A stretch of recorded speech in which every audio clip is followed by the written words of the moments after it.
So head on over to Mixed Tees now and get all your apparel and goodies from Midnight's Edge. Get up, wake up, this is your final warning. It's time for Midnight's Edge in the morning.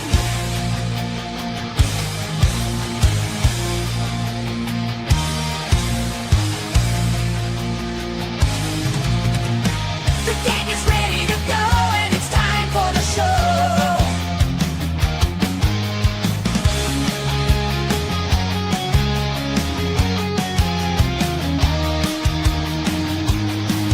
It's time for Midnight's Edge in the morning.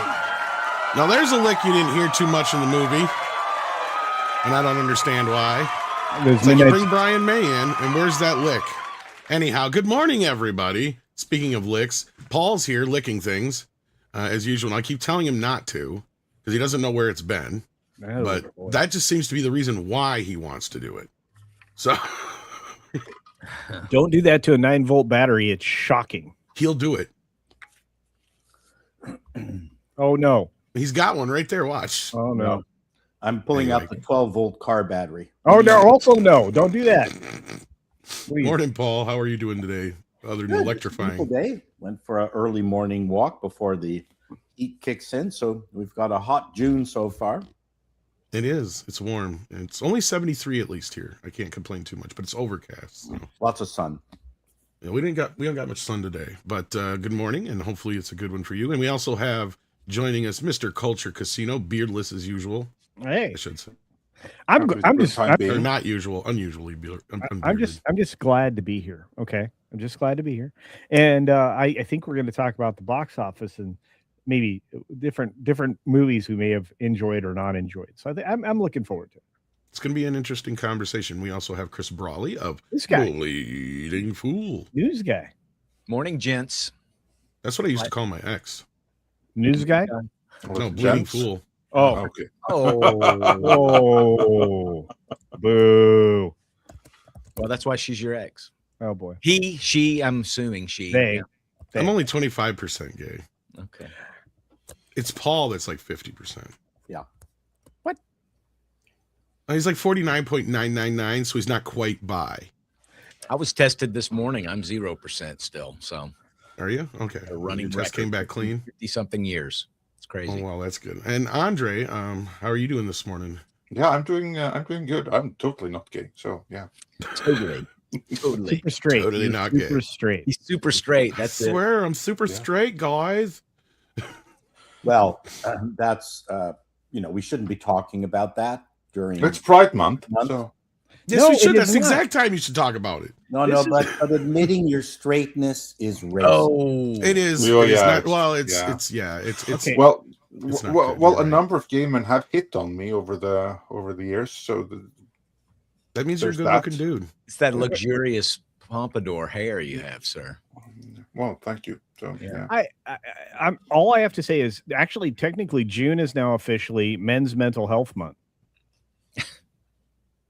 Well, which of those come first, Pride or Men's Mental Health? I mean, it Well- seems like the two of those, especially in light of like this whole like tea issue in that community, the two of those might be mutually exclusive, or maybe they fit together really well. I don't know. Pride goeth before the fall. Not like Legos. True. Yeah. That's because it's in summer. Yeah. Well, let's see what you guys are talking about out there. We got Drew Tipton sending in a tip for $4.99. Says, Tom, I share your passion about MOTU. I'm behind you on this. There you Thank go. you, Drew. Only 25% behind you. Only 25%. Dark King says with $5, check out the real life fake wizards video on MOTU and why it's bad. Short summary, the writers are cowards and use too much bathos. Look it up. Well, I haven't seen that one yet, but I have a feeling it's going to be probably along the same lines as Andre's video. Yeah, Let's go. we are working on it. I tried to keep it short. And You as did Tom not, you can liar. certify, I failed. Big It's time. longer than any Masters of the Universe episode. Are you kidding me? Wow. Yeah, This is the longest video he's sent me in a while. It I is, can't complain it's too the much, longest but in yeah. a while. I was like, shit, the raw recording is over half an hour long. Oh before my. so, yeah. And I was working on it last night. And I'm like, I'm thinking I'm chugging along. And then I took a look and I'm like, I'm not even half fucking done. Like, What the hell? Wow. Well, I had a lot to say. Yeah. There's He had a lot to say. dive into here in this post-mortem. A lot. We'll miss him. Yeah, And, you know, Andre's I been always quiet try about it, to, but always try to make these So with things as Pride Month- definitive as possible. With Pride Month, did you guys cover the HelloFresh issue? no. Oh my goodness, that tweet. That was yesterday, wasn't it? I was Yeah, like, what the meal kit happened company, there? HelloFresh is, they're running an anal sex themed promotion for Pride Month. So we HelloFresh. in their Because when ad, I think of food, I think of anal sex. yeah, for those of you who are prepping, we have extensive lineup of high fiber recipes available. Happy Pride. Are you fucking joking? no? This sounds like a George Carlin joke. It does, No. and it's been verified to be correct. I believe they did take it down. You're talking about Okay. HelloFresh, right? Yes. HelloFresh, yes. Yeah. The The meal food prep And people. did you get the promo code? bottoms up. 20% off. Yep. The promo code 25% off. was bottoms up. Yep. Well, I congratulate them for at least not chickening out until they pulled it down. But hey, like if you're going to do it, go all the way. Honestly, yeah, So, I'm kind of with Andre on this Bottoms up. one. Yeah, I think it's kind of funny. Yeah. Barry the Music that Man would be is hilarious. But the only thing that they needed to add was like, straight couples, like even if this is Pride Month, this works all year around for the ladies as well. That's how you can salvage it. Next thing you know, it'll be Yeah. ladies pegging their husbands. But anyhow, Oh. Barry the Music my Man gosh. sends in $2 to say Tom That's the was Deadpool right. special. Free mead. Polly loves Gaydro and Gaga Goo Goo. I didn't know Polly loved Gaga well. Goo Goo. Oh, well. I know he enjoyed the film, but I wouldn't say he loved it. And leave Paulie alone. Like Oh, he's not yeah. responsible for Pedro. So Oh. yeah, All we hear is Radio Gaga. yeah, And true. Radio I'll go with Goo-Goo. that. Especially in the aftermath of the Gag. wannabe Queen music of MOTU. Radio Grogu. I still cannot understand how you fucked that up. And it's hard to say because that's one of the best things about the movie. And so many people are like, when does the soundtrack come The on? I wanna get the soundtrack's incredible. It's like, yeah, it would be great if it was actually in the right places and we actually got to hear the theme song for once. I'm sitting here still going through my head going, did we actually ever really hear the theme song in the movie? Why? I don't why- guess. In the final 30 seconds of it. In the final 30 seconds, I think Andre is about right. Yes. By the way, when You Something just- happened with your mic. You're Yeah, I right. know. Happened with your- there it goes. There, it's back. it's doing that like crazy. By the way, It did it again. yeah, I know it doesn't want me to say what I'm about to say, so it Yeah. keeps muting. When he was on the rocket cycle, all I could hear was flash. Yes.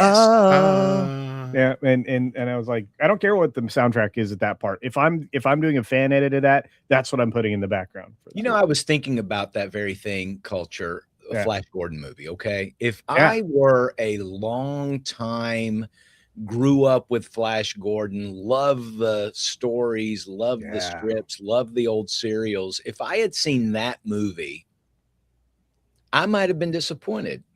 But I was not someone who grew up, and this goes to sort of Tom's point about, the normies are probably going to love this, talking about MOTU. Because if Flash Gordon is on television, I'm watching it. I mean, it will stay on. If I'm flipping through channels, which of course I can't do anymore because that's not how TV works anymore. But that movie, for me, I wasn't a huge Flash Gordon fan, and I think it's funny, clever, cheesy, goofy, but I also like so much of it, and notwithstanding the great soundtrack for it. So I think that's probably why there is this division for MOTU, not counting the people that just didn't like it because they're uppity critics who would have never liked it, no matter how perfect it had been. They right? don't like Christian dads. That's the problem. Yeah, I mean, if it had been everything Tom and Andre wanted, there's critics that still wouldn't have liked it just because. Absolutely. I wish the critics wouldn't have liked it because that's the thing that's got me boggles that the critics actually weren't too harsh on it. They actually, Yeah, I mean, a lot of them weren't as harsh as I kind of. no, it's actually got a pretty good Rotten Tomatoes score, and then the audience score is right alongside it. Yep. And look, here's the thing that I'm starting to realize is we are in our own. Well, I've known this before, but we are very much in our own bubble, and we are actually review bombing MOTU right now. I've caught people actually admitting to it. Uh-oh. So they need to knock it off because we're basically doing the same thing that everybody else was doing before. And it's not because I didn't like the film. It's just the honest to God truth. We need to be honest about this shit. Yeah. Yeah. Well, I would just add that when it comes to MOTU, I disagree. When you say we are in a bubble, then it's a matter of which we are you referring to. The Because I've YouTube made community. it very, very clear, like when it comes to you and I and those who agree with us on the movie, we're not in a bubble because we are fully aware that ours is the minority view, and our view is a direct result of, one, having grown up with it, and two, never having quite let it go, coming back to it periodically, rewatching the movie from time to time, rewatching the cartoon from time to time, checking out the comics, checking out the later versions, keeping that fandom alive. Those are the unique circumstances that are true for me and that are true for Tom, and I'm sure most others that feel the way that we do about the movie. So I reject the notion that we are in a bubble, because the whole point about bubble dwellers is that they don't know that they're in a bubble. We are Well, fully aware that ours is a minority view. I'm talking about a completely different thing. I get where and I agree with you. I'm talking Yeah, about the that's simple what I mean. You fact just have to specify when you say the we are YouTube in a bubble you have seems to think specify that everybody likes this movie. I say, well, first of all, nobody went to see the goddamn thing. So that's number one. And then number two is the way that they're acting like this isn't everything that we've been fighting against all these years. And it's fine if they liked it, that would be one thing, but it's just the way they're coming at me and other people who didn't, right? And people who are in a certain group of like you and me, Andre, where this does mean something to us, and the failure they have been having over seeing the irony of the way that they're treating people like this, when it's like, this is exactly how y'all were treated and all of us were treated over our stuff for years in high school, through the media for the last decade, and now you're doing it to your own kind. Yeah. And that's the part that bothers me more than anything. I can give a shit if anybody likes this, because I understand most people are not within the, like, I guarantee you most people that like this, I could stop and go, look, when you were a kid, did you like Transformers, G.I. Joe, or He-Man most? And a lot of them would that are enjoying it would probably say G.I. Joe or Transformers and not He-Man, because that tends to be the norm. It's like the bigger your fan of you are of He-Man, the less likely you are to like this. And I can completely understand why. And you and I broke it down quite a bit in the last few days. But anyhow, we'll get to that when we get to the box office here. But Captain JPS47 sends us in a 15-month member chat. Say, if you think this month is Men's Mental Health Month, you're fine. If you think it's Pride Month, you need to get your head checked. So there you go. Well, I mean, I'm not saying that you can't celebrate the fact that you're gay. I just don't think pride was necessarily the right term to apply to it.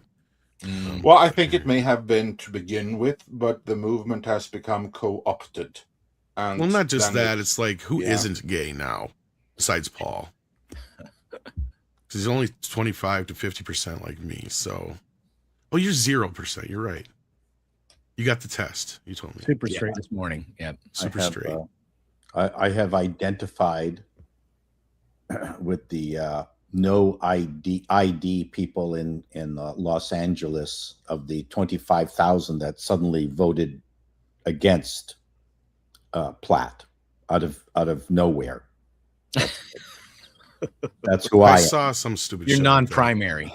I'm non-primary is what I am. Oh. Yeah. I don't know what's going to happen with that. If that isn't the greatest indication of corruption, Yeah. barefaced corruption, then I have no idea. So that's an interesting story.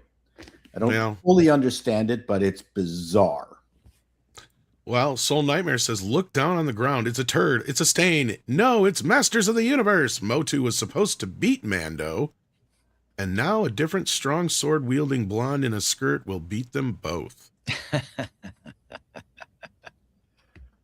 good. He thinks that you think Supergirl's going to have the shot. I for your sake, I hope you're right. I don't hate what we've seen so far, but I understand why everybody else is. She's going to have a great opening weekend. I think it's going to do okay. I just don't think it's going to do the numbers. I think she is the movie's worst thing going into it right now. She can't keep her mouth shut. If she keeps acting like a Rachel Zegler, that's going to hurt her chances, because people are already gunning for this movie to begin with. Oh, she's not up there with Rachel. You can't accuse her of No, not quite. She's in the same lane. Not yet, but she's getting there. Yeah. She keeps the shit not up. even close. Not even close. Okay. I think she's in the same lane. She just has the volume. The volume's way down. The volume is different. Yes, Yep. I Yes. agree. The Hugely volume is different. completely different. Same I frequency. agree Yes. that right now in this moment they're leagues apart because Rachel Zegler has been doing it far worse and for way longer.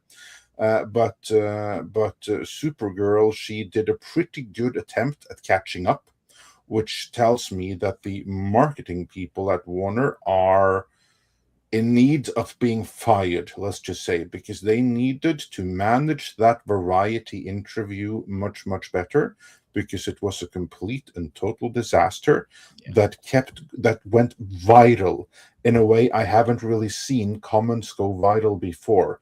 People that don't really follow this did videos on her comments. Tim Pool did videos on her comments.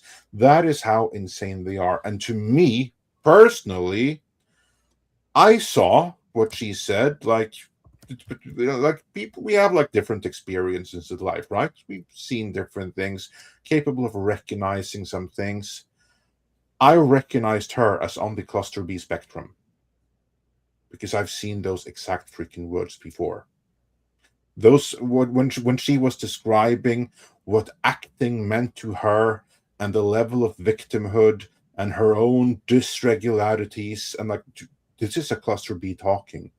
And it's fine if she is like that, but maybe not reveal that to the world, right? Unless you're going to be an advocate or something like that. I was amazed by that whole variety piece. There was so much in it from 2016, and which was just way too revealing of her, saying things that were too personal that I don't think had anything to do in any kind of promotional piece. Which of course, people are going to react. So is she quite Zegler? No, she's not there yet. But hey, if no one checks her, she's going to get there.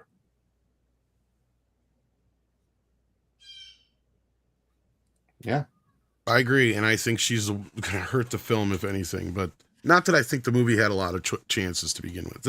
I agree with. I think if the movie's good, maybe it'll have some legs. Lobo is the only chance it's got at this moment. You guys, we got Paulie coming in here. How you doing, Paulie? You're way too optimistic. So good morning, panel. Well, that's the one thing that's not Tom King, right? Like, hey, Paulie. Lobo's not in the original comics, so if anything, that's where like the original material is going to come in. And I have a feeling, I know what most people are going to say walking out of this movie. I could be completely wrong, but I have a feeling most reviews are going to be like, it would have been better as a Lobo movie guest starring Supergirl. This was not necessary. I think that's what most people are going to say. So we'll see though.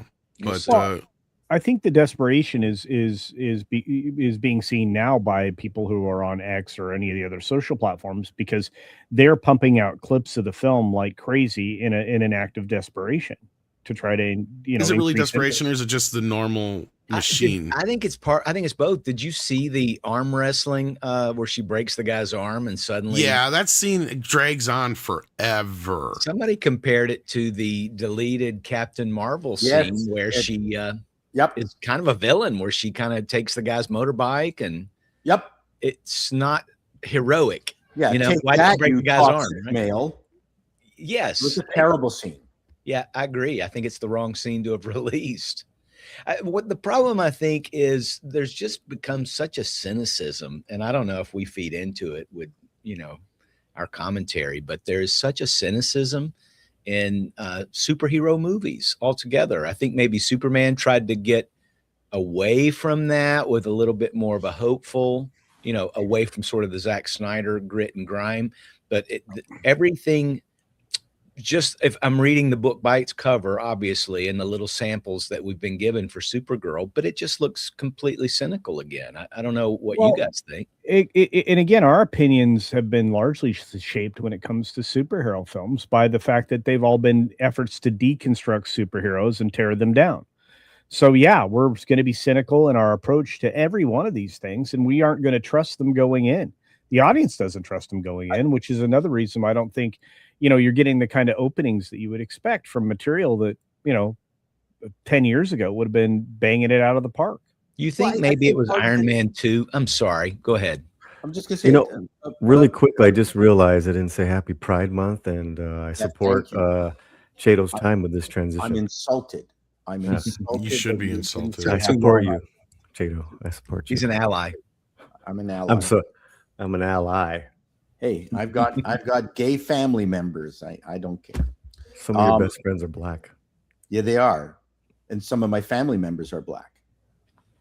I'm black from the waist down. I'm blackety black, and y'all black, y'all. I mean, come on. What was I going to say? I think one of the things, when you talk about the cynicism that is provided on YouTube, there's a percentage of people who I think are very honest about their appraisal of these IPs and entertainment in general.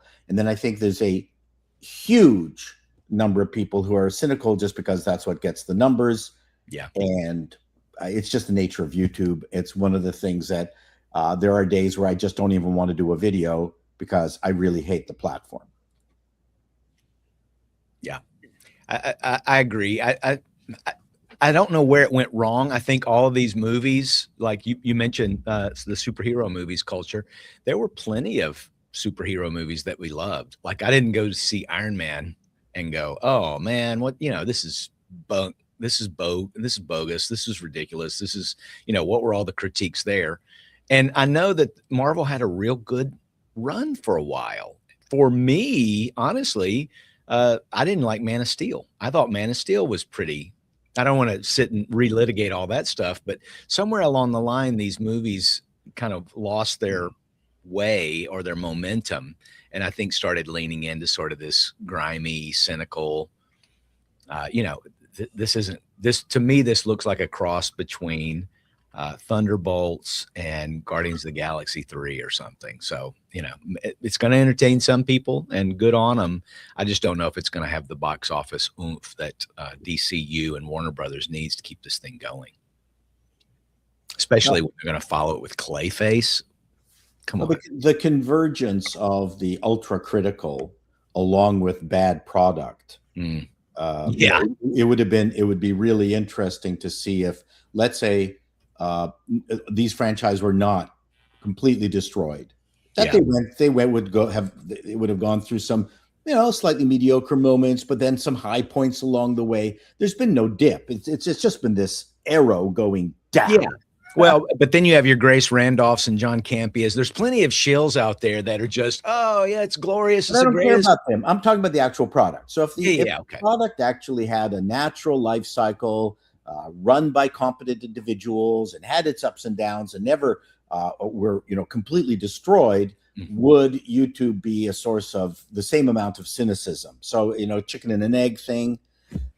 But I am tired of the people who are 100% cynical all the time, nonstop, just to get clicks. Well, that's why I mentioned people like Grace Randolph and such, because it almost seems like because there is this group that are always positive about, it's the greatest Grogu is the greatest Star Wars is back, baby, no matter what. We even had a guy telling us that the box office is magnificent.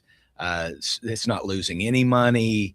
They're going to be great. Star Wars is, as strong as ever, ignoring everything with today's box office, So I sometimes wonder if it's almost like there's this balance where it's like, if you've got this many people over here who are still giving full throated support and praise and cheers. Well, it is Pride Month. Just don't look into Chato's eyes, but happy Pride. I think that's why you have sort of this cynicism. It's just almost a reaction to it. Could be. Dark King sent in $2 from Australia to say M.A. Whitener had a super chat before the stream. Oh, it must not be on my end. What do you got? I have it right here. So don't worry about it. A.M. Whitener says for $5, Tom, heard you on Flashcast. No comparison between MOTU and Birds of Prey. Duncan had a redemption arc, and Adam went through hero's journey. Yep. I disagree, but okay. I haven't seen Flashcast. Don't know exactly what was said there, but I actually agree with the statements made here. Okay. Yeah, Adam had a hero's journey. He did. Duncan had a shitty redemption arc, but it was a redemption arc. Well, Tila's the man he wants to be. I haven't seen the movie yet. Is it any good? Well, what I said was, and just for context, is I said I felt the same way walking out of this as I did Birds of Prey. Because that may be true. I don't, because I walked out of Birds of Prey feeling like all men. I felt like shit because the movie made me feel like all men in the world are a piece of shit. And this movie had a very similar effect, although it was more so the fact that it made me feel like a piece of shit for being a fan. Because that's pretty much what the movie made me feel like, was like, oh, you're a fan of this stupid thing? Well, we're going to make fun of you for 2 hours. Yeah, but that's kind of what it felt like. That's also a Gen X kind of view. Obsession, as much as we're obsessing over it, the male character's a cuck. So I don't know.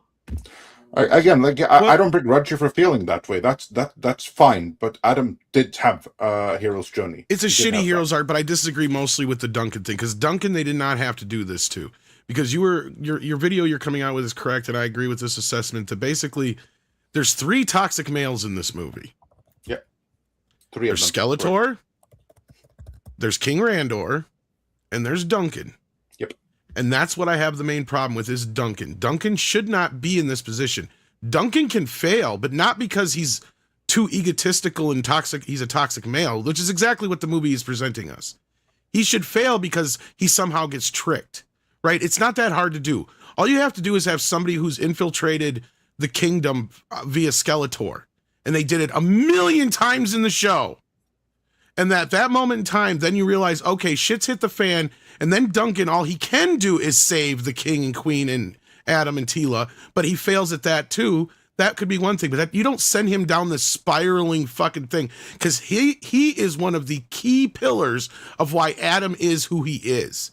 And people forget that, because Duncan is a very strong and upright male, and the reason he is the head of security for the fucking kingdom is because he is that.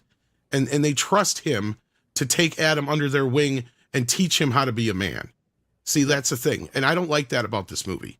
They should not have had him be this drunken bastard that looks up to his daughter.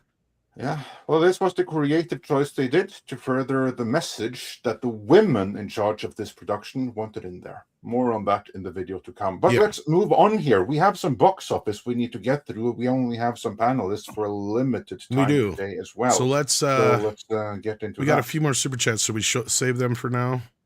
Let's save them for now. Let's do this one real quick since it's on topic.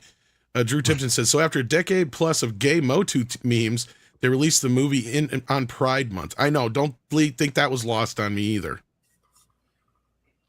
It's Pride year, Tom.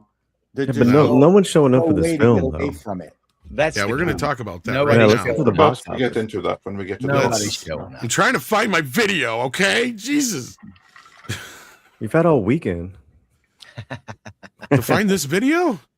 Yes. Messing with you, man. You knew this was coming.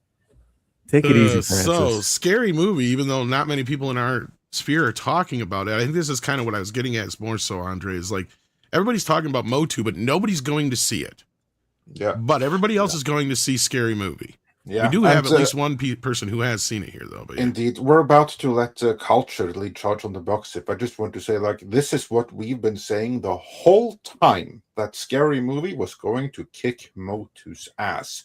Now, Chris mentioned Grace Randolph, and I saw her box office breakdown, where she said that she tried to warn people. She tried to warn the fans that it was going to go this way, that people weren't going to show up for Masters of the Universe. I'm curious, who thought the movie was going to do well? Because the warning signs have been there for a very long time. I mean, is it the Pixel Dan audience or something like that? Did they think that it was going to go good? Because I have to say, as for me, there's absolutely no surprises in this box office whatsoever. But culture, take it away. Well, no, I agree with that. That sentiment's 100% right. I even did before the movie released. I'm like, could Masters of the Universe flop? And then the ultimate conclusion was, of course it can.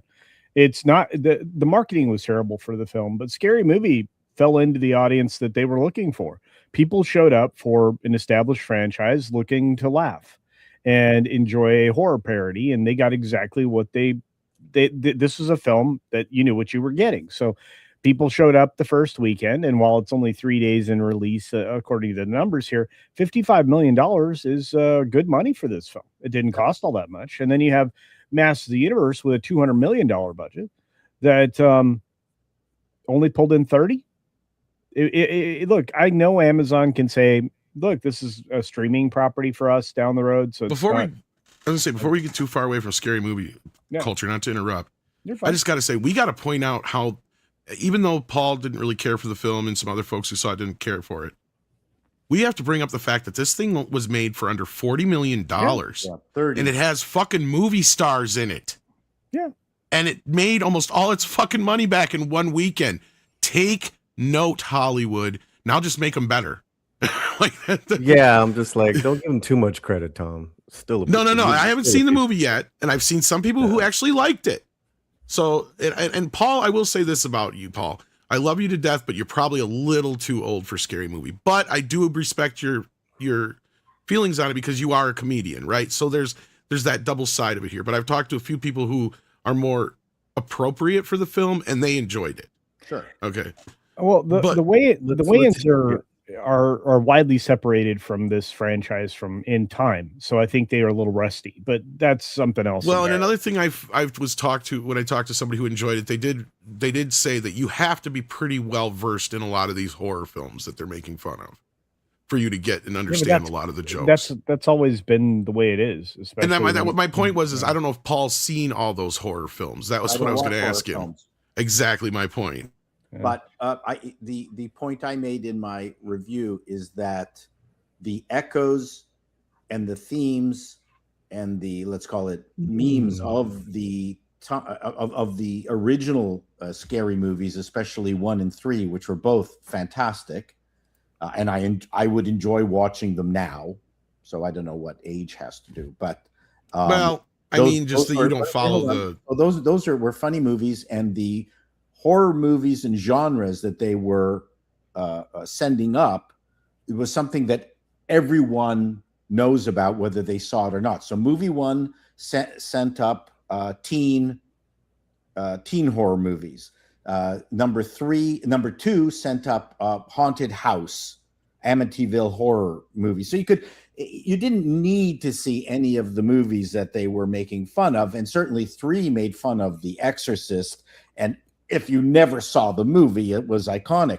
Part of the problem was that maybe outside of Megan, no one really has a sense of the movies that they're making fun of, including the Peel movie, right?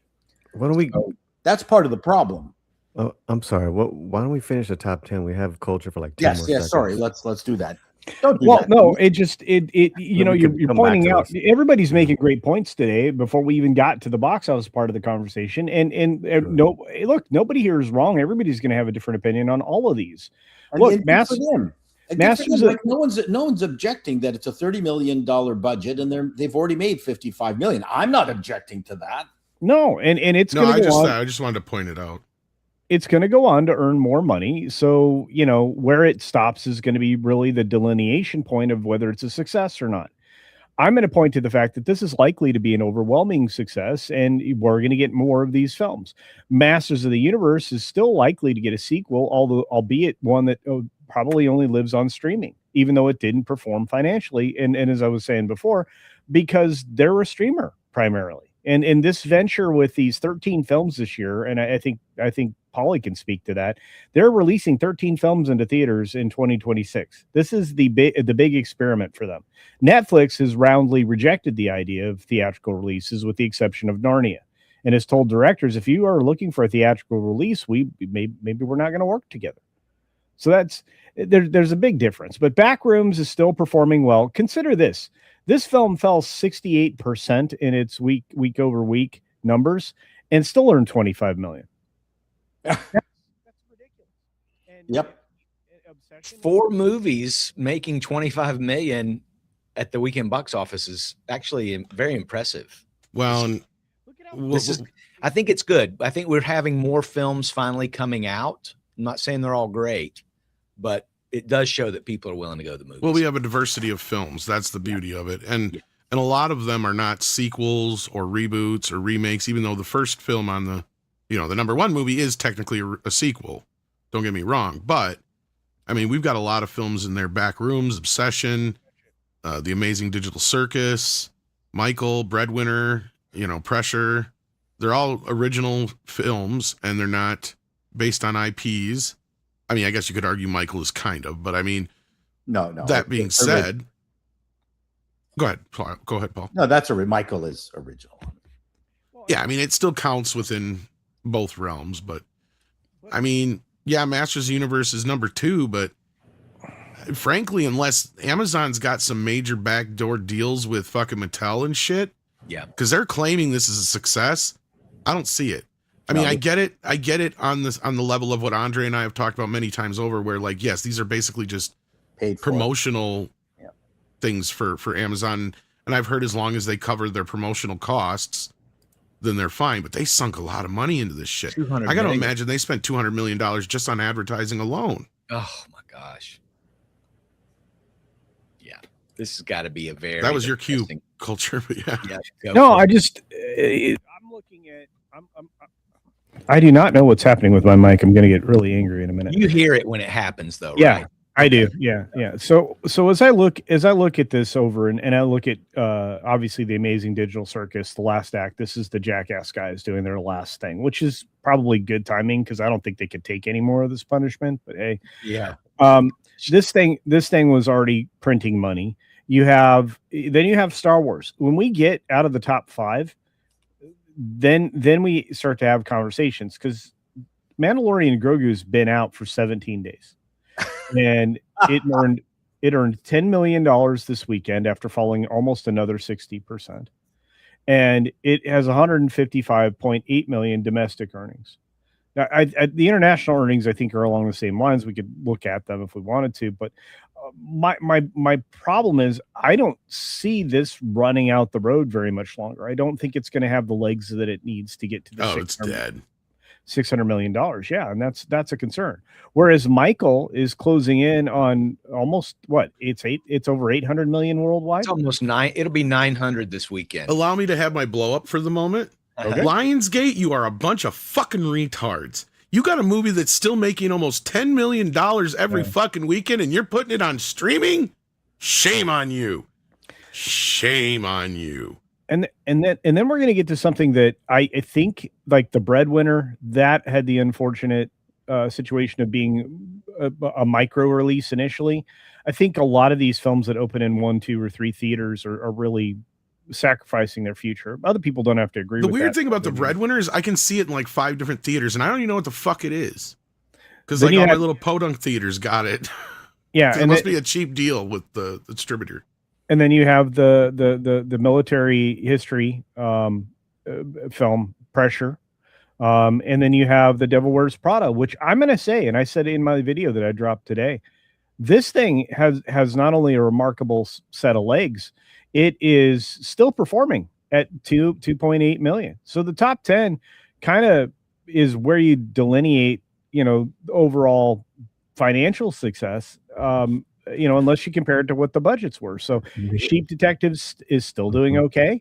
Power Ballad is, after 10 days, still doing okay. But again, and the reason being is because this had a micro release, and I hate that. I don't. I think it's great. I think it's smart. It's smart counter programming, and look how much it increased by. Anyways, it's a really good film, and I saw it Thursday, and I'm so happy that it made this much. It's great to have, like Tom said, these diverse movies, a diversity of movies happening. Oh, I agree. I wasn't saying anything to the contrary. All I was trying to say is I don't understand the strategy of the micro release. Maybe somebody can explain it to me someday. But it's all about what theaters are available in the given week compared to the next week, and the programming. That's all it is. Okay. Well, so that same week, that exchange, Mando lost over 900 theaters. That's when these guys gained. So I'm just saying, it's just kind of like that kind of Hollywood math. Well, that's what I'm saying. I don't know much about the movie, so they're clearly not dumping a bunch of money on advertising. but where they're sprinkling it out, I mean, looking at how much did it cost to make? It's a good question. You want me to look it up? If somebody wants to, real quick. Budget of Power Ballad. Oh, you're talking about Power Ballad. I thought you were talking about the Breadwinner one again, but yeah, this one I've been hearing a little bit more about. But Breadwinner is kind of a flop. I think that was $10 million. That's not bad. See, Paul Rudd and Nick Jonas for $10 million, and this will do fine on streaming. Exactly. Yeah. Regardless, everything else that's after 12 didn't earn over $1 million. No. But one thing that did happen this weekend, and I'm happy for, is the Super Mario Galaxy movie crossed the $1 billion threshold worldwide. It's the first and only film of 2026 to do that. Well, and Michael could have had Lionsgate not kneecapped it. Took a minute. I agree with you 1,000%. And I think they're doing it just to screw over Universal, which is stupid. I think Are you sure about that? I mean, don't you think that there's a prior agreement here that they can't? There might be, but to me, I feel like they're doing this because they're trying to cash in on the American run as much as they can. That's the only money they're getting. Like exactly, and right now, even though they made $7 million last weekend, guess what? The theaters are now probably getting about 60 or 70 or 80% of that box office. So that's where Lionsgate's like, fuck this. We're not gonna. We don't. It's now our biggest movie of all time. It just barely crossed that mark. It beat out whatchamacallit, the Hunger Games. Couldn't think of the name of it. It's only streaming in the States, and it's good. Yeah. But here's the problem, Paul. You and I both know. Go ahead, man. It's gonna be all over fucking the piracy sites in less than 24 hours.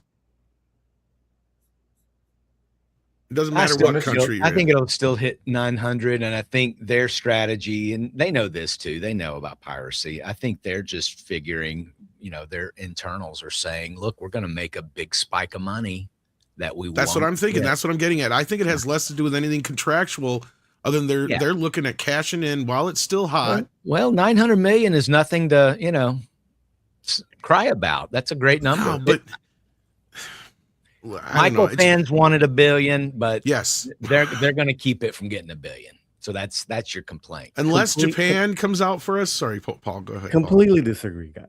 This is a great business move. 3 days after it goes on streaming here in the States, it's going to debut in Japan. Japan alone is going to get it crossed over the $1 billion. Good, it's a smart move. Japan's good for at least 50. And Japan has a culture of going to the movie theaters. For heaven's sake, they've made Mando the #1 movie the last 3 weeks. Yep. So I think it's a good move, Tom. Mm-hmm. I think it's a really smart business move. I agree. It makes perfect sense for Lionsgate, most likely. You know how I disagree? Because you haven't had a sing-along version yet. You could have done the concert sing-along version where you added in a bunch of the musical sequences that were cut out. You bring it back. Is it coming though? Is that coming? It should be there. I agree. They should have made it, but it should have been. It should be now. Like this weekend, you should be doing that instead of releasing it as digital. But they haven't. So then probably they're not doing it, which is stupid. Yeah, there's no argue there. But this is still Lionsgate. I'm sorry if I was the person in Lionsgate the opening weekend when I saw those people dancing and singing in theaters, I'd be like, 4 weeks from now we're releasing a sing-along version. Start getting all those scenes together, add all that shit back in. That's what I'd have been doing. You know why I think the people at Lionsgate didn't do that? They were too busy high-fiving each other and just being relieved. Finally, a hit. They're not going to think, how can we maximize this? They're just going to be so happy and relieved that they can't believe what is happening. Bonuses for everyone. Going to chill, relax, take the day off, take the weekend off, take the month off, enjoy this fun lap and victory round while it lasts, because soon they're going to go back to reality, and then they're going to focus all their attention on part 2 without even thinking of what they can do to further monetize part 1, because Lionsgate doesn't think like that. You're now thinking other studios that are used to having hits. So this is still Lionsgate. One final thought before I step out of here. I'm sorry, Paulie. No, please go, man. I've got to go because the AC guy is here and I need that fixed. So, but look, overall, the box office weekend was something I was touting. I really wish it had gotten crawled over 200 million. I think that's really important. We need these exhibitors to be rewarded. We need these films to be rewarded. We need substantial growth, especially in summer. Summer is big box office time. It's outside of the Christmas holidays. There isn't a bigger time. Oftentimes, sometimes October will come in with big swings, but this is when the earnings need to be there. And so getting to see 181 million, which didn't change very much from my reporting this morning when we only had 21 movies reporting, but this is what we need, guys. So if you see any film that you think is going to be interesting, you want to have deep discussions about it with your friends, like I get to do here every Monday. I'll just say it this way: go out and see a film. You're not just supporting an industry. You're finding your way out of a house, which a lot of us have trouble doing these days. So there you go. Well, good luck with your AC, sir. Yeah, I'm gonna go fix it. And thank you for having me. And you guys are awesome. And you know what? Keep going, Paulie. You're playing with house money now. See you later. Bye. Take care. So what were you going to say, Paulie, before? I was going to say about Lionsgate, Andre. The week that Mortal Kombat came out, they were supposed to release The Furious. And they have a Joe Towson, I believe, the martial arts actors in both films. And they pushed it to June 12th, which I think is really smart. So they're now really making this as the next, kung fu martial arts movie to see. So I do think they're working a little extra time. I am a little biased because I do know a VP there personally, and she's a woman responsible for bringing these movies to the States, in particular, also too for bringing Mel Gibson back to Hollywood. So they're working. Well, kudos for what they're doing. Just make sure that when you pass my regards, that I'm going by Lionsgate of the past, because they've been a bomb factory. No, there's no denying that, right? Yeah. And I'm sure that there's now some new hires that's going to make some wave, some difference. I'm sure your friend qualifies as that.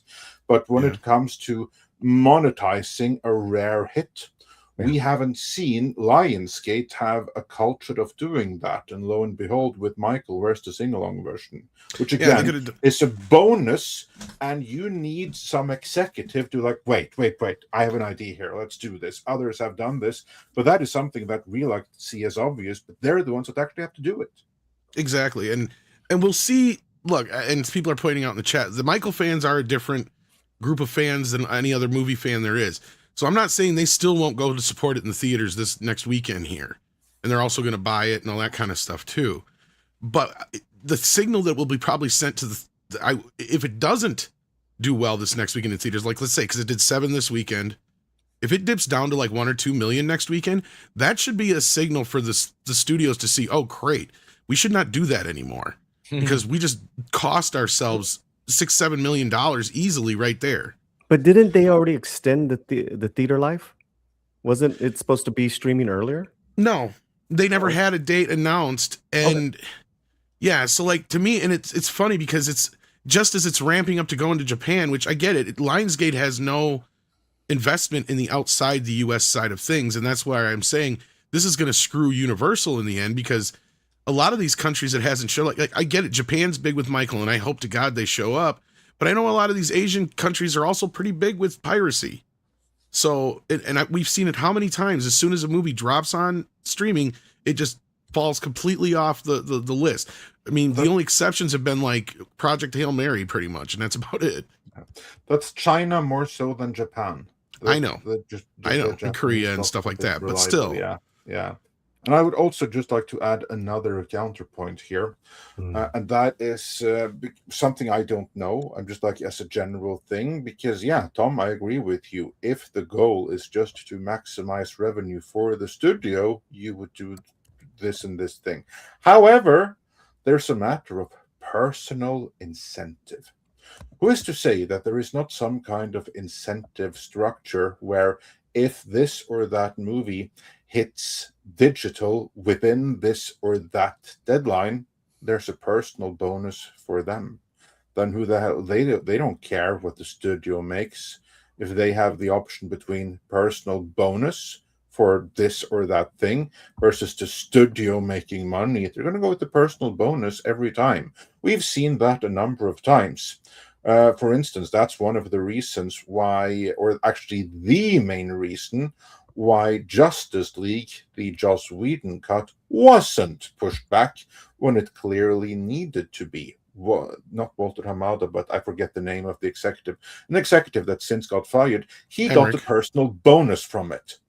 I'm not saying that is the case with Lionsgate here. I'm just saying that very often that is something that shouldn't be discounted. Well, when we see some kind of nonsensical that appears nonsensical to us, well, it makes perfect sense to the individual responsible for making the call. Well, it might be. That's Hollywood in contracts, right? You are your deal that you get when you're an executive. But if Hollywood is setting themselves up for this, that's a bad move. You cannot set yourself up in a position unless they are covering a very large portion of that upfront cost to go like, yeah, I'm Netflix. We have the rights to that movie. You have to pull it now so we can get it by our date. That to me wouldn't fly. Like if I was a studio exec, I'd be like, we're not making that fucking deal. Because what if this movie ends up being the next Avatar?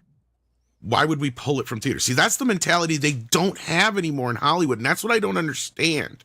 Yeah. There's no deal they could have made with anybody, to me, that could have been worth pulling this movie now. When you I get it if the movie was only making $1 million a weekend, guys. That's not my point. This movie's still making almost $10 million in its 8th weekend now. It's out now. Yeah, so no and movie does that. And that's now. That's easy to say right now when we know it's a hit. But before you know it's a hit. I get that. This deal isn't made when it's a hit. But that still being said, you still would not want to pigeonhole yourself into that position no matter what. Yeah. Like look at the outrage over Sinners. I have one counter to that. Well, I was just going to say, because everybody in the industry was like, this is going to be the end of Hollywood. You can't be giving the creators the control of their films. It's like you're talking about a guy who's going to get control of the movie in 20 years from now. Quit freaking out. But anyway, what's your counter? Yeah, no, the counter to that is, here you have, if you're Netflix or whoever, okay, Lionsgate, you are a bomb factory. All your movies fail. Just look at Michael right now. This massive production issue, you put all of this money into making this epic 4-hour thing. You can't release half of it. You can only do part 1 now. And who the hell know what's going to happen with part 2? You already paid the money. You already screwed on this. Now, we can save you. We can bail you out so you can stay in business for another year. Here's X million. It's going to give you a personal bonus. It's going to keep your studio afloat. It's going to make sure you're not fired this year. So you can sign this dotted line right now, or we leave and good luck. It's the sensible choice. No executive is going to be like, no, what if this thing makes Avatar money? They're going to think survival. I get you. And the thing is the deal would have been made way, way, way early on. And I get that. I'm not arguing that point either. And I mean, even the reshoots didn't really cost Lionsgate anything. That's another thing people need to understand. The estate paid for that. So that wasn't on Lionsgate as far as money out the door. Like, they did very well on this movie. And I understand on paper why they're doing it on this way, but to me, they're just ruining the film as far as it could have hit $1 billion. Yeah. I don't know if it's going to now. I agree. But the thing is that's a number on paper that they're never going to see anyway. Yeah. They just screwed themselves. Sequel. I just hope they make a good sequel. Well, hopefully, because the sequels, I don't think is going to hit nearly as high. So that's the thing. Is the sequel, and this is where if Culture was here, you'd probably agree with me. The sequel's going to have kind of the same problem that Wicked 2 did. Because there's no real way, unless they do a shit ton of flashbacks, that the sequel is going to be nearly as fun as the first part is. It's not going to be all the glitz and glamour shit that we saw in the first part, because this is the downward spiral that Michael goes through, right? Like that's what we know is coming. So this is not going to be Lisa more of the Presley. Come on. The one part that I disagree with you on with regards to the Wicked analogy is that part 2 of the movie Wicked and of the stage play had pretty much no decent music in it. That's true. There is, if they do nothing else but do a jukebox movie for the remainder of part 2 of Michael, it's going to do well. Because there's no music. You're not wrong, and they have said that, like, one of the executives even said, like, well, we still haven't even used the best of his music yet. Yeah, so, like, yeah. So yeah, we'll be depressed on one hand, we'll be depressed by the story, and then uplifted by a song, then depressed, uplifted, depressed. Until we hear they don't want to care about or they don't care about us. That's not so uplifting. Something. There'll be some actor who goes, we hate the fans. We hate you. Why do you watch this? And the sad part about that song is, and I know Andrea, that's one of the few you've mentioned of his, so I know you actually know it. Yeah, somebody did an intro for part 2, and they're like, this is how you should do it. And it has like the acoustics of They Don't Care About Us leading over the top of it, like they did with the original one with Starting Something. I'm like, if they start the second one like this, holy shit, that is what you got to do. Because that's the way you got to go at this movie. This has got to be Michael versus the world kind of thing at that point. And there is one caveat, is that they can't include Ebony and Ivory in the... Oh. No, well, they don't even have... Ebony and Ivory isn't even him. That was Stevie. Paul and Stevie. Yeah, they didn't say. Oh, that's right. Say. What was the black and white song that... They did say, and they did Stevie Wonder. Man. Yeah, Stevie Wonder did it with Paul. That was that one. Didn't Paul do something on his album, and he did something on Paul's album? Yes, they did. They did The Girl Is Mine on Thriller, and then Michael did both The Man and Say on Paul's album. Okay. But then the thing is Paul actually wrote Girlfriend for Michael for Off the Wall. So they both did 2 songs for each other, basically. About that. Nice. You want to make some hits, Michael? Yeah. The money's really in buying the music rights. What a terrible combo. They worked though, man. Say is a fucking banger. I don't give a shit what anybody says. Fantastic. I mean, two legends getting together just to crank out some tunes. I mean, really, that's there was only one band that knocked the Beatles off of the #1 twice. The Jackson 5. And that was Foghat. Yes, Foghat. Absolutely. No, it was the Jackson 5. So yes. And they were called the Black Beatles. So yeah. And they hated that, but yeah. Guys, on that note, on the Black Beatles note, I got to roll. I'm going to before you do it, Willie's sending his greetings from New Zealand. He says, haven't seen MOTU yet. I just want to get it off the screen too. Yeah. Yet was going to wait until it was on Amazon, regardless of the box office. Hope they don't ruin my boy Skeletor. Well, most people are enjoying him, so you might like him in the movie. He's the best part of the movie. Most people agree with that. You got to spell it right, though. Close enough. I will be at Heroes Con again this weekend. I know last year I showed up, but I'm just going to have a laptop, so I probably won't be on the rest of the week. I'll check out you guys next week. If you're going to be at Heroes Con in Charlotte, come see me. Otherwise, go to bleedingfool.com. And just, big props to A24 because Backrooms, I know it had a big cratering this weekend, but it's their biggest opening. It's their biggest movie, A24's biggest movie ever. This is bigger than. Yeah, we kind of didn't talk about Obsession and. And Backrooms. It's bigger than Marty Supreme, bigger than Everything All at Once, bigger than Civil War. They worked with the kid for 4 years. So yeah. It's a good investment. It's a smart move. Well, and it kind of goes to what I think Paul was talking about with this YouTube. It's such a challenge, I think, in YouTube to get sort of a following. And this guy was creating this original content on YouTube for a long time. So kudos to them. Kudos to the filmmakers. Kudos to the theaters that had a bunch of people coming to the movies. And guys, I hope you have a good rest of your week. And love you, and I'll see you next week. Okay, guys? I love you in a non-gay way. Yeah. Thanks for joining. Just don't look in his eyes. Don't look in my eyes. There's going to be now the YouTube gold rush, which is typical of Hollywood, and they'll completely fuck it up. But it's not like this has not been sort of leaked and tried already. Lisa Koshy became fairly huge on YouTube, but couldn't translate that to... streaming to Google's or YouTube's at the time, YouTube Red streaming service, and she hasn't really been able to do much in regular movies. We're in a very weird time. Optimally, you've got a bunch of people who have developed their own audience, their own IP, and these small outlets like A24 and Lionsgate is not small, but they're a small mini major kind of thing. The best thing they can do is absolutely 100% pander to the people that supported these artists online and just eke out, the profits based on that group of people who are fans of these YouTubers, as opposed to, find the modern audience or all those things. What's funny is that these movies are looking very, what I call real. They feel legit.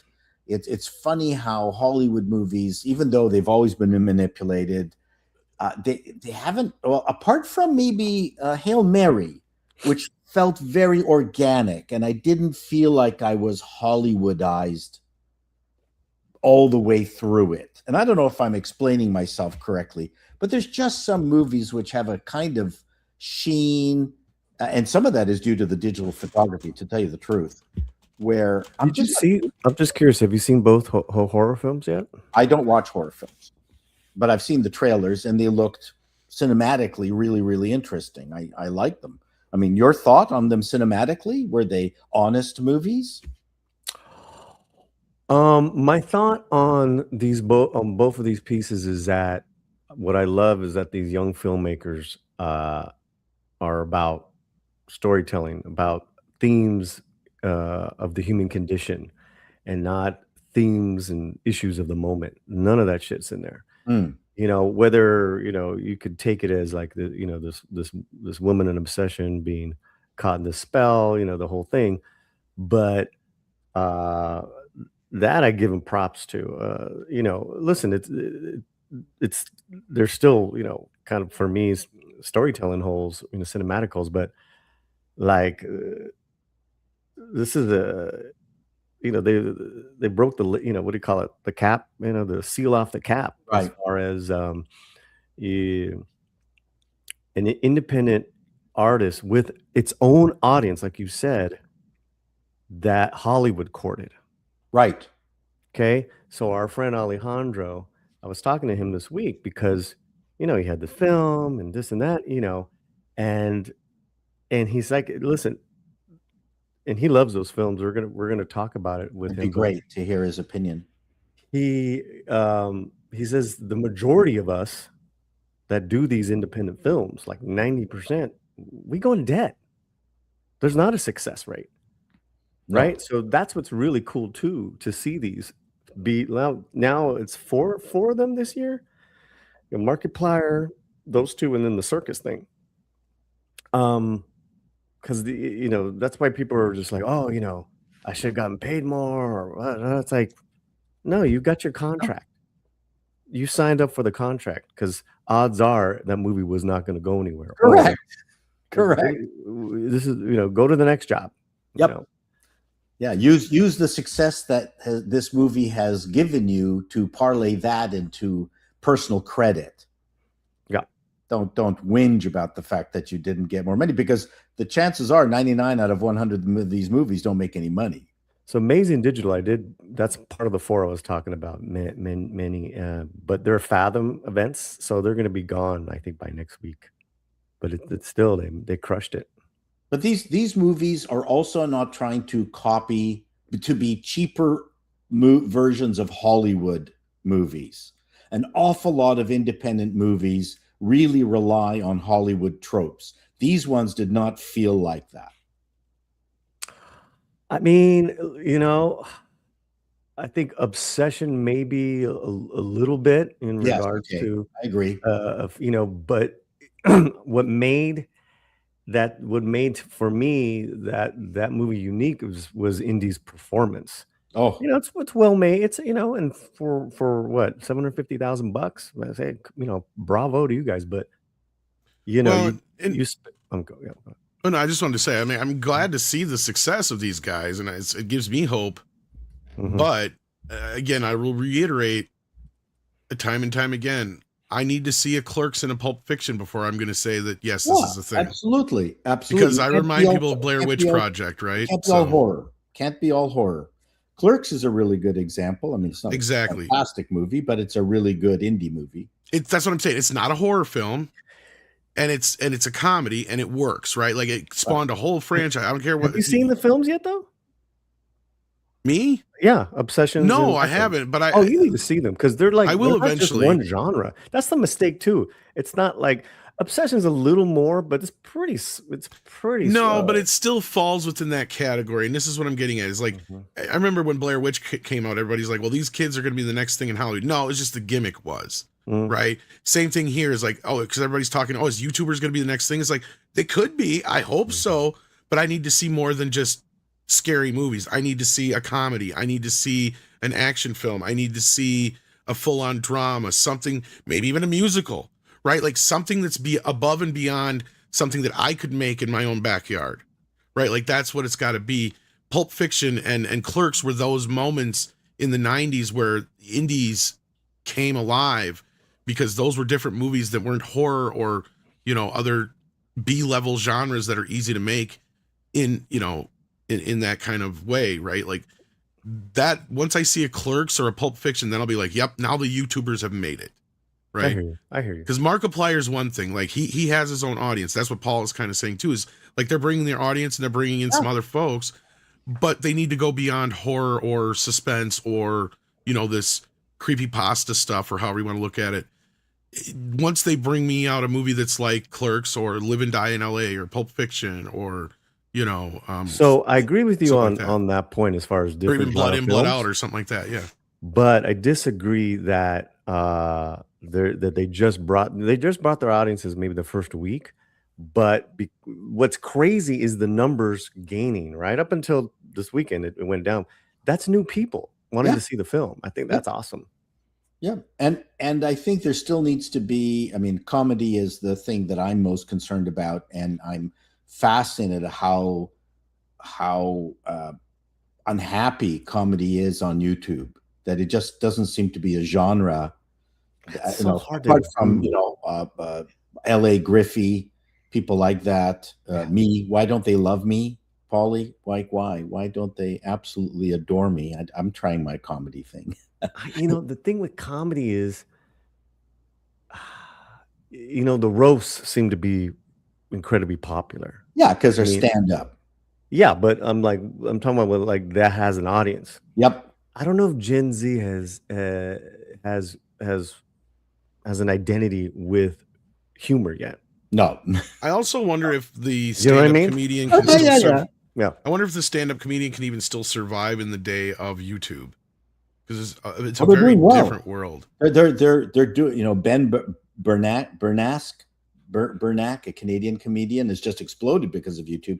My point is that I'm going to go on the limb here. If we saw a modern version of Bananas by a young Woody Allen now, as amateurishly done as that movie was back in its day, I think that would work on YouTube. But you need to have someone with charisma, but that's the nature of show business anyway. I mean, it also too, it doesn't have to be from YouTube per se, but the different social apps, but also too ushering in other successful independent filmmakers that have an audience. Indie comedy is like, to me, that's just like cringe. Yeah, but because it's so hard to do. Yeah, and you get actors who can't pull it off, and your friends. It's a terrible genre to pull friends in to work on. Let me. I know. Yeah, comedic shorts, like cinematic shorts, fare much better. I think Napoleon Dynamite was a short. Oh, yeah. Right. Then they got the funding, and then could a Napoleon Dynamite be made nowadays? Undercover Brother was a Flash animations, and then that became a movie. Very funny movie. Yeah, comedy's hard on this medium. Yeah. Could there be a true indie Superbad? A true indie Tropic Thunder. That was basically Clerks. Thunder, but I think Superbad, yes. Yeah. That was basically Clerks, yeah. Yeah, that's what I was saying. Yeah. So you gotta have somebody who, and why Clerks works isn't just because it's a funny comedy, right? Like you can have a great fucking script. You've also got to find people that aren't your friends, or if your friends are funny. Right? See, Clerks works because not just because of one thing. It works on many, many levels. And that's the thing with a lot of these films is they're working on many levels. Because I agree with you, Paulie. They're not being successful just because they're YouTubers. I'm talking about the other end of this is like, I have yet to, I'm not going to jump on this train of, oh, the next, big successes are going to come from YouTube until I see more than just a few little indie horror films out of them. I need to see a Clerks. I need to see a Pulp Fiction. I need to see, something that's a little bit beyond a specific kind of genre. And from different people, not these four people. These four people could mine their existing properties forever. I'm not asking them to be different from what they are, but I will guarantee you some fucking studio is going to plunk one of these guys and then give them a $200 million movie suddenly. to Eternals, excuse me, sorry. Yeah, this unfortunately has happened a lot in the last 10 years, where people that weren't ready suddenly did get those 200 millions. And they didn't do anything incredible with them because they didn't have that evolution process. Yeah, gradually bigger and bigger things. They were taking from their comfort zone to way up to their level of highest incompetence, where they didn't have in accordance with the Peter principle, where they didn't even have the chance to succeed. So actually, I hope that's not going to happen. It's going to happen. Pretty much everybody who's directed a Marvel movie in the last 10 years wasn't Russo. Or Sam Raimi. Well, then they screwed Sam Raimi. Oh, yeah. Well, that's a whole nother conversation to be had. But we got some member chats and super chats that came in before the show. Yeah, let's do it. And we even have some to catch up on yet. So let's get to those real quick. Andre, you're going to have to do the ones from the before the show because I don't have them. I don't think there's that many from the... I can start. There was a Grimzilla one we're missing. No. There's what we have. Let's see. We have Packing Protons. That's been a member for 25 months. And then we have Grimzilla, who's been a member for 50 months, saying, well, Tom, take solace that we're getting the last Ronin game from the Ninja Gaiden team. Seriously, check out the teaser. I saw that. Hopefully it's good. I hope it's good. I don't want to get too excited yet. I'm hoping it's see, because I like the last Ronin, I just don't like how it ends. Yeah. So and Packing Proton says for $5, wasn't planning to go, but after last night seeing this mess at 12:40, I plan on not liking. Don't do that. If you like it, hey, no one's not gonna stop you from that. But yeah. And Grimzilla says for $2, HR Skeletor will be the birth of a million memes. That was actually one of my favorite parts of the movie. I did tremendously enjoy that one sequence. That was fun. I cannot deny that. Hyperguyver 2 says for $5, after revisiting MOTU 87, I came to the conclusion that the 2026 film is not made for MOTU fans, but for She-Ra fans, which also explains the stinger. This is a pretty good point. And the women in charge of this production, because this is a female-led production, it has transpired, they certainly were more into She-Ra than they were He-Man. I wouldn't be surprised if they saw He-Man as a necessary stopgap to get to She-Ra, what they really want to do. Of course, there's none of that in the movie, but She-Ra is actually the property that has had more success than He-Man in other media, as in animation. And then we got up she to destroyed the toy, with Drew Tipton saying, Tom, I share your passion about MOTU. I'm behind you on this. So that gets us caught up on older super chats. He's behind you only because it's Pride Month. And then we got Seaman73 who says, don't think there will be a lot of people walking out of Supergirl saying anything, period. Well, it could be that way. Well, time will tell. Time will tell. Then Willie says, how you doing, Willie, again? Says, yes, bald man YouTubers feed into the cynicism. Yeah, that's true. And then friends. Sorry, keep going. No, go ahead, Paul. I was just going to say one of the interesting things about Supergirl is I commented on the trailer saying, wow, this looks like the plot from John Wick because her dog gets shot, right? And then someone pointed out, that's in the comics, asshole. Okay, I'm sorry. I didn't know. Well, we'll see. Like, this is one of those movies I'm just kind of looking at it going, like, you made the wrong decision to start with Supergirl. Like, that's the stupid part. Like, you saw what Zack Snyder did. You worked with Marvel for the last 10 years. You should know this is not the direction to go. Why is this not Batman or Wonder Woman is beyond me. Like, yeah, I agree. And also to your point, Paul, actually, I have the perfect comeback for you, which is, where was the dog shot in Tom King's run? Because if so, he ripped it off of John Wick. Okay. Depending on when it came out, that's correct. Because John Wick is actually, people forget, John Wick is like 16 years old now. Yeah. 2009. Well, I just like to apologize to everyone who read the comics and my ignorance about the shooting of the dog. Okay. If anyone read the Tom King run, they're the ones that should be apologizing to you, not the other way around. Okay. And James Gunn actually does owe everyone an apology for going with that particular universally hated run. Yeah. I have no interest. As much of a dog person as I am, but I think it was a huge mistake to center this Supergirl movie around the dog. Well, and they already tried following up Superman with Supergirl. It was 1984, and it just didn't work out that well. And besides, did anyone really respond all that much to that dog? From what I understand, it is James Gunn's dog, so he may have like personal affection for it. Yep. But I won't. I don't know either way. I do know that those crypto dolls did sell out though at the theaters. Yeah. Well, he always insists on having his wife in every movie. Oh, not the dog. Oh, sorry. That bitch. No. I will like say, like, of all like these cute things we're meant to react to, that I mean, I came out of that movie thinking, thank God I don't have a dog like that. Yeah. Francisco Sanchez Jr. sends in $5, says, in my opinion, most of the movies float around mediocrity. In the internet age, the nuance takes are either it's best or it's the worst movie. Yes, this is this is the problem, the hyperbolic nature of the internet.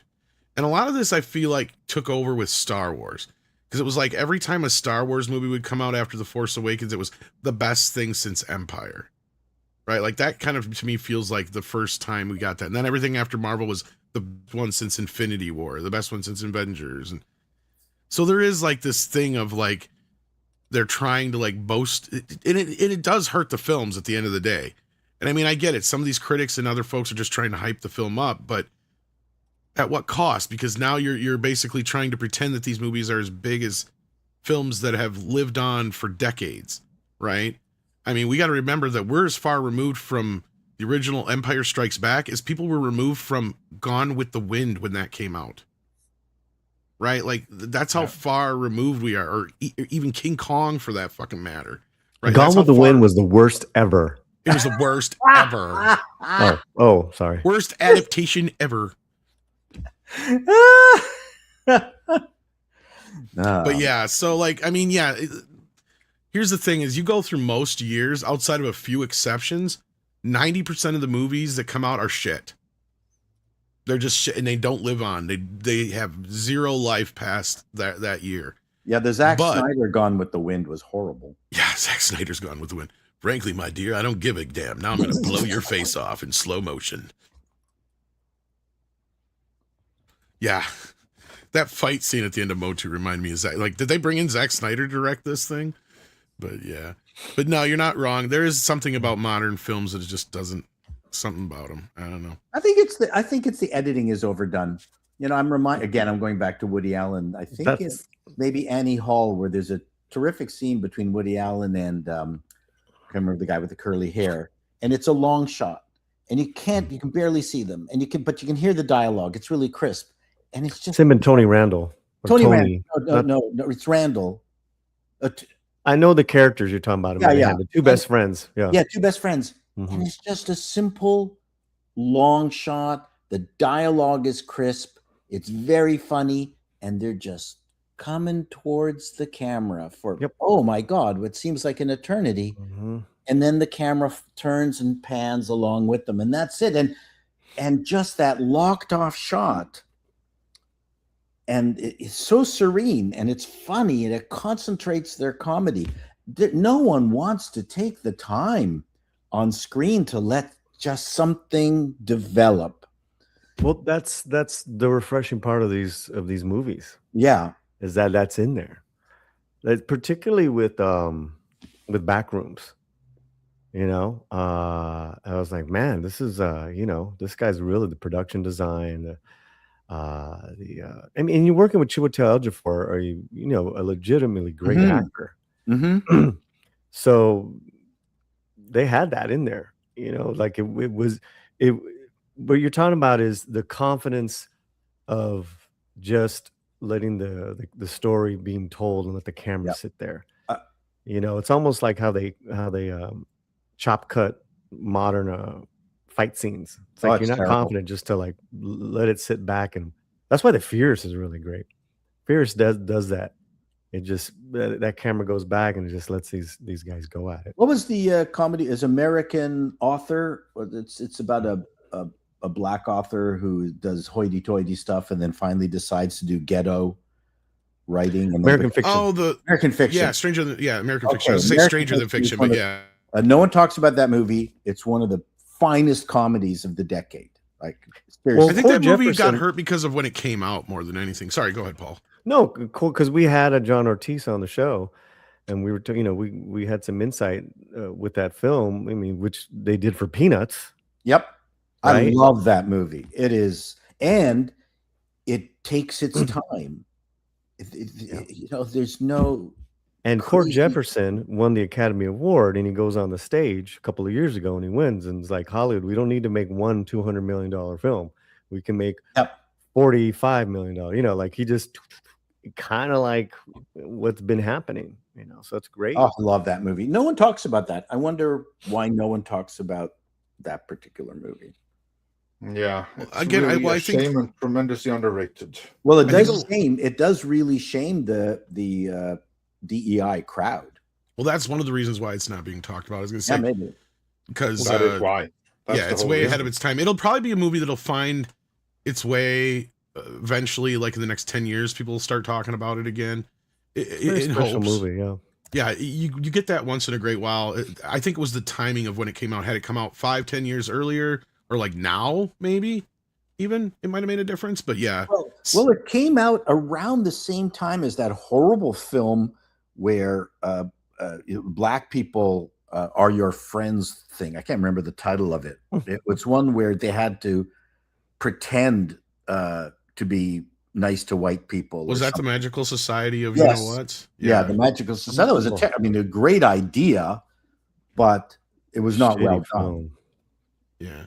Well, that's the problem. Idea is you can't make ironic things like that when you're part of the irony. I mean, no, but it was blood. No, they didn't know how to make it ironic. Well, that's what I'm saying. When you're part of what it's basically you that you're making fun of. And that's another thing is like Hollywood has a thing with, and this is probably one of the reasons why you don't like movies about Hollywood and stuff is because of the way they make them and portray themselves. Yeah. Mm-hmm. But C-Man says, perhaps people just want good writing and good story now instead of CGI spectacles. Spend money on time on story instead of effects. It's funny you say this because I was just going to say that this year has really given me the idea that perhaps there's hope for film because most of the tentpole pictures are failing, right? Mario is basically the only movie this year that is a tentpole picture that has performed the way it was supposed to. Everything else has underperformed almost astronomically. Michael being the only other surprise hit. But I mean, if you had talked to people like me a while back, I'd have said, I don't know if it's going to be a bomb, but it's definitely not. I mean, it's definitely not going to be a bomb. I didn't know if it was going to be $1 billion hit, but I knew it was going to perform outside the U.S. See, I didn't think it was going to be as big in the U.S. That was my point I was getting to. But, I mean, we got, Obsession, Backrooms, the bigger films of the year, Project Hail Mary, even though it's a bigger spectacle sci-fi, it's not an IP. It's not CG heavy. CG. It's not reliant. It's not on Star CG. Wars, right? It's not Marvel. But just what C-Man is saying here too, like there was a lot of practical effects, and there's a lot of puppetry in Project Hail Mary. So yeah. But what I'm saying is, it wasn't Star Wars, right? You know what I mean? Like it wasn't a sequel to something. It wasn't a prequel. Oh, it wasn't an existing IP. Yeah, exactly. Yeah. Well. And the majority of the big movies this year, outside of Devil Wears Prada 2 and Mario Brothers, have all been original IP, like we brought up during the. But now we're heading into IPs. A summer season. We're going to see how they do. But so far, most of them have failed. Scary Movie is doing well, but honestly, if you look at it, Scary Movie, if they'd have spent the kind of money on Scary Movie they do on most every other film, it would be horrible. What was the budget? $35 million. Horrible is that Mr. Chato has to be leaving us. Yes, he does. Let me double check and make sure he's got no super chats while you do your exits. I think you're good. So yeah, Paul, what's going on? Nothing today. I might relax or get out an appalling news. I have no idea. It's whatever I feel. That's it. I'm done. Well, that's a good plan. So find me on Call Me Chato. I have a pretty good, very popular actually piece up there now, just talking about are the gents of YouTube going to save cinema, and why Hollywood is angry that they're not DEI examples. So that's gotten quite the quite the traction. So please watch that video, because every one of your views is worth 5 cents. There you go. Check it out. That's how much I value you. Check out Chato's videos. I had such a bad joke right now. Chato. Okay, use it when I'm gone. Bye, everyone. Take care. Take care. Then we got Jason Webster, who says, what a failure Masters of the Universe is with only 54 million globally. I feel for Tom and other Masters of the Universe fans. You wanted a good film. Well, and this is where I said the bubble really shows itself, because everybody's talking about this movie in our bubble, but clearly nobody is going to see it, right? Nobody else besides YouTubers, I think, went to see this movie. I honestly believe that. And the few kids that did, they're just not really taken to it. Like, the percentage was horrible. Andre, you break it down in your video coming up. The percentage was horrible, but apparently those that went liked it. So maybe there's hope 20 years from now. Maybe. I don't know. But again, I think it has more to do with the fact that people just aren't a fan of the franchise or enjoying it.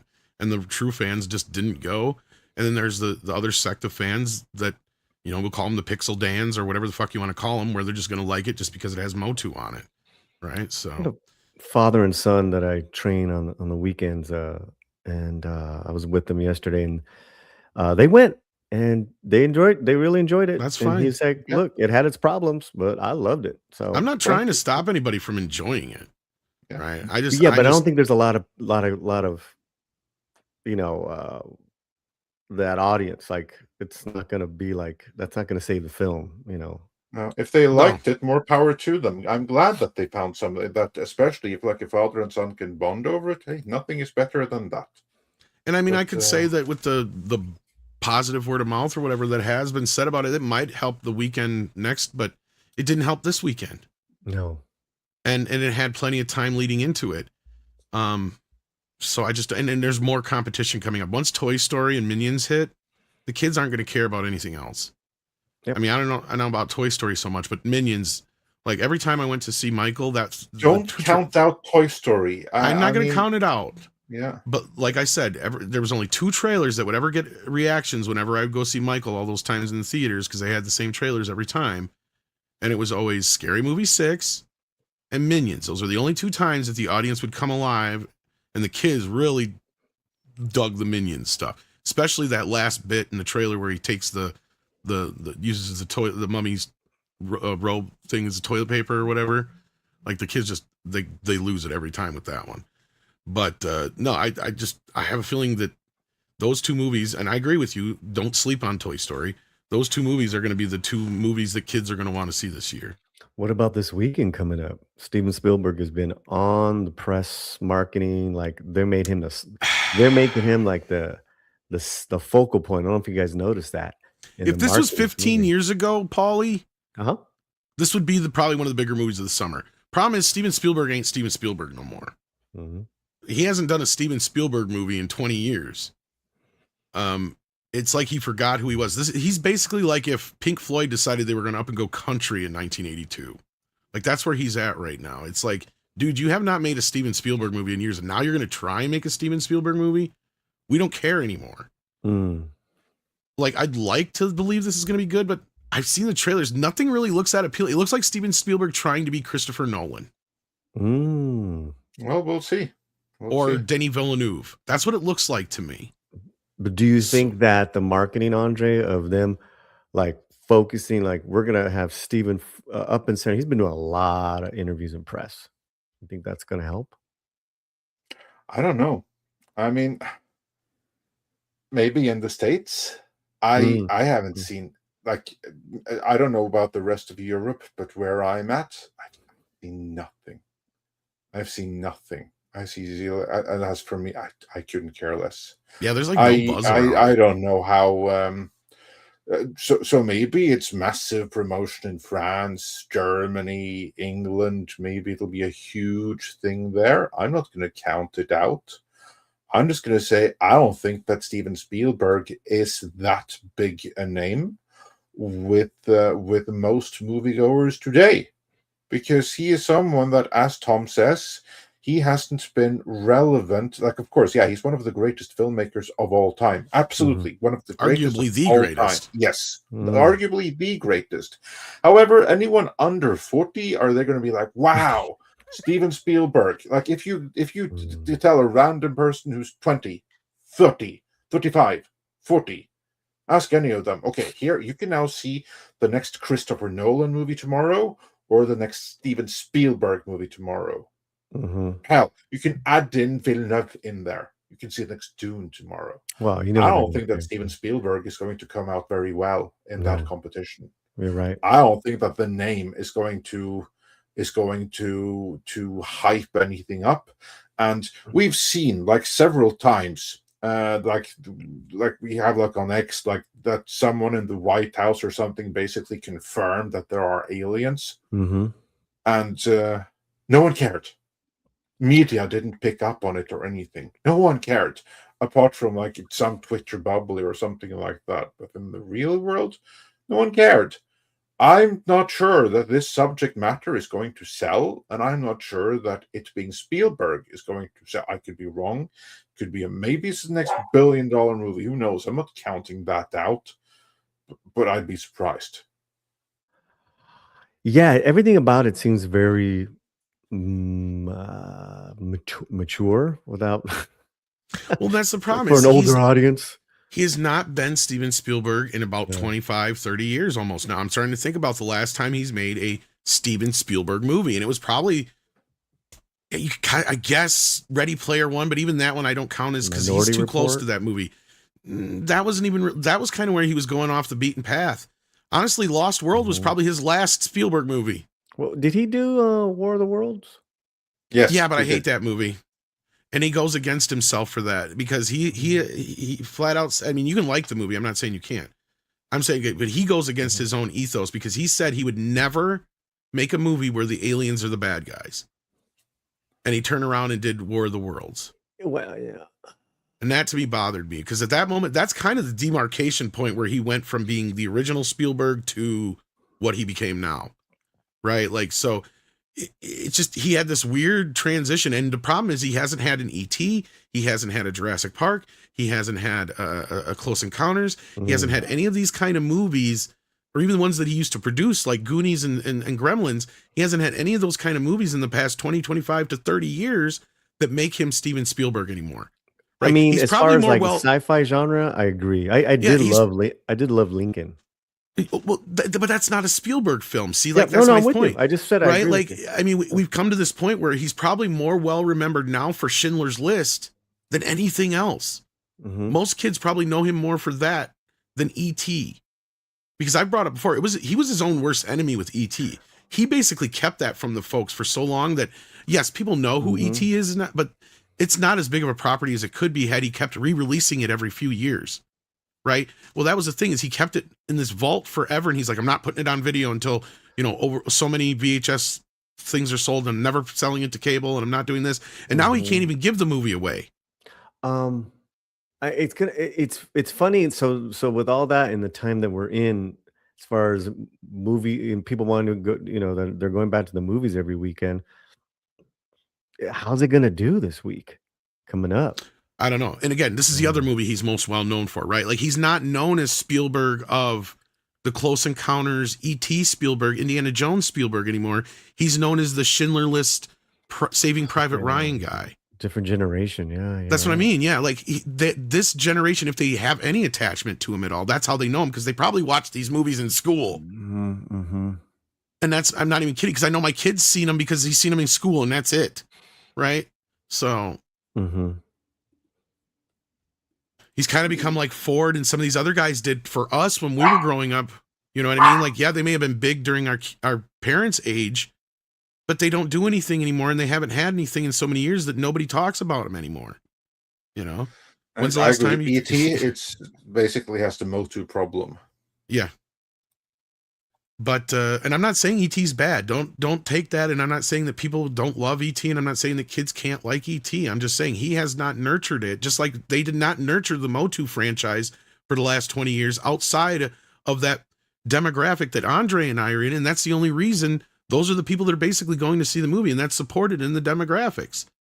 So if they had done 3 or 4 other Masters of the Universe properties between all this other stuff, we'd be having maybe a different weekend this weekend with the movie. But yeah, anyway, moving on. Let's keep going here. We've got, did we get this one already? Jason Webster, MOTU fails. Oh, Amazon, you've done it again. I think I brought it up, but I don't think we read it. Yeah. Yeah, I don't think we read that. That's news to me. But yeah, yes, they did it again. You know, the thing is with Amazon is they're probably not feeling the pain of this failure like most of Hollywood would. And I'll acknowledge that totally. And that's also why a sequel is not off the table. Not off the table. Especially since they probably ponied up a lot of money for She-Ra.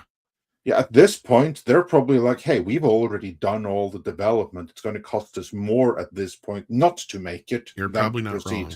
Yeah. And there's supposed to be like some 4-part animated tie-in too coming out the next few months here or something like that as well. Yeah, there's like that looked really cheap though. It's like some other, like, no, it's not a tie-in, it's just like another. I thought it was tied into the movie, but okay. Yeah, it's just only meta, by the way, of it being the same brand, but it's not the same continuity. It's like this looks really incredibly cheap, you ask me. Well, but, here's the thing, and I don't know if you get into this in your video or not. I don't think you did from my memory. They need a brand manager for Masters of the Universe over at Mattel. That's the fucking problem. They need a Frederick Malmberg. They need somebody who can come in and just unify it all and say, okay, we need to do this. Otherwise, you're going to have shit all over the place. This is, yeah. They have a brand manager. They do have that. Well, they suck. Yeah, I mean, Scott Knightley, he was the brand manager for many years there. And I think that they have done good for the toy side. Where I feel that the brand managers have failed is in maintaining the brand itself, which you can't do on toys alone. No, could have made better. Because look at Ninja Turtles as a good example, right? Ninja Turtles was constantly pumped. They didn't even wait for the corpse of the old ones to get cold before they'd pump out a new version of Ninja Turtles. Because they're like, we got to keep this trainer running, Because I'll agree with you. There's probably tons of toy deals and other deals that Amazon made that this movie is probably not going to lose much money. If anything, they just got to recoup what they spent on advertising and what they spent out in their initial buyout, which we have no idea how much that was. We just know that there was 30 million spent over at Netflix, and they are only going to take X amount before they figure it's a loss, right? So I would imagine they paid him at least half that or more. So at the end of the day, sadly, I hate to say Amazon's not going to suffer from this. No, not in the slightest. I hate to say it. But then moving on, Soul Nightmare says, if Supergirl can get some of Devil Wears Prada Barbie crowd, it will be just fine. Plus, the majority who like Superman 25 like her too. This, I don't know if I can agree with Soul Nightmare, because even I have to admit that a lot of people that even liked Superman did not like this portrayal of Supergirl. And I don't know if this is the audience you should be going for. And I just don't know if they're going to show up for it. Yeah, I'm a Superman 25 fan. The more I see this movie, I just don't like her character. And I've said this from the beginning.